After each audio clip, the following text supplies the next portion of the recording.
Plain weave, also called tabby weave, is the most common weaving stitch. You basically weave your yarn over then under the warps in one direction and then back, under then over in the other direction. Our patent pending rocket loom makes it really easy to do this. There are lots of different patterns and effects you can get with this simple stitch just by changing the sequence of colours you weave with. Start by twisting the lifter up and feed the shuttle through from the back as shown, from left to right. This way of starting feeds the end in and you don't need to sew it in later.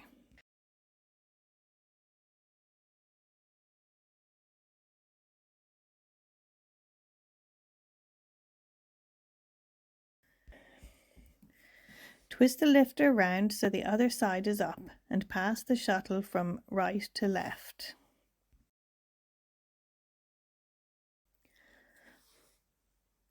When you get to the other side, push the yarn down with the comb.